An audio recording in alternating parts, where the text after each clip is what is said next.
கல்வி ஒன்றுதான் ஒரு மனிதனை நம்பிக்கை நிறைந்த வாழ்க்கையிலே நம்பிக்கையோடு பயணத்தை தொடங்குவதற்கு வழிவகுப்பது. எவ்வளவு பெரிய கோடீஸ்வரனுக்கு குழந்தையாக பிறந்தாலும் கல்வியை பெற்றோர்களிடமிருந்து பணத்தை போல சொத்தாக பெற எந்த கொம்பனாலும் முடியாது. அவனவன் படித்துத்தான் அறிவை வளர்த்து கொள்ள முடியும். அதுதான் பணத்தை விட கல்வியினுடைய பெருமை. வி சரணா டீச்சர், ஒன் ஆஃப் சரணா டீச்சர். இவங்க வந்து குறிஞ்சிக்கு அவங்க தான் இன்சார்ஜ் டீச்சர். அவங்க கீழே கேப்டனா வந்து மைசிகா அவங்க தான் கேப்டன். துணை கேப்டன் வந்து வர்ஷிதா. துணை கேப்டன் வர்ஷிதா. யார் வர்ஷிதா? முல்லைக்கு டீச்சர் வந்து ராஜேஷ் டீச்சர், மேத்ஸ் மிஸ். அவங்க கீழே நிவேதா அவங்க கேப்டன். துணை கேப்டன் வந்து திவ்யஸ்ரீ. மூணாவது மருதம், அவங்களுக்கு மூணாவது டீச்சர் சரண்யா மிஸ். அவங்க கூட ஜோதிஷ் கேப்டன், ரஷ்யா துணை கேப்டன். அதே போல நெய்தல்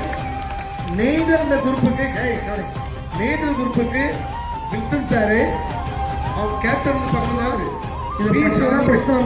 உங்களுக்கு போட்டி வைப்பாங்க அடிக்கடி. போட்டி வினாடி வினா, கவிதை, அடுத்து கட்டுரை, அடுத்து டிராயிங்கு, அது வைப்பாங்க. உங்களுக்கு திறமையில கொண்டு வரணும். அதுக்கு தான் இந்த குரூப்பை கொண்டு வந்திருக்காங்க. சும்மா குரூப் வந்தாச்சு விளையாடுறதா இல்லை.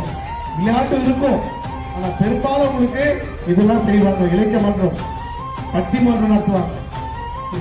எலெக்ஷன், ஸ்கூல் லீடர் எலெக்ஷன் நடத்துவாங்க. நம்ம கிட்ட காடு இருந்தா எடுத்துக்கிடுவானுவ, ரூவா இருந்தா புடிங்கிடுவானுவ. ஆனா படிப்பை மட்டும் நம்ம கிட்ட இருந்து எடுத்துக்கிடவே முடியாது சிதம்பரம். நீ அவனோட எதிர்த்து ஜெயிக்கணும்னு நினைச்சீன்னா படி.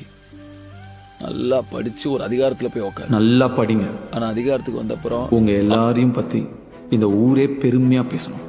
உனக்கு படிப்பு எதுக்கு அப்படின்னு கேவலமா பேசினவங்க, உன் அந்தஸ்தை பார்த்து அவமானப்படுத்தினவங்க, பெண் குழந்தைங்க பிறந்தது கல்யாணம் பண்ணிக்க மட்டும்தான் அப்படின்னு நினைச்சவங்க எல்லாரும் உங்களை பத்தி பெருமையா பேசணும். உங்களை பார்க்கணும்னா அப்படி தலை நிமிர்ந்து தான் பார்க்கணும். அதுக்காக நம்ம தவம் பண்ணணும்னா பண்ணுவோம். அந்த தவத்தில் என் கூட சேர யாரில் கை குத்தும்.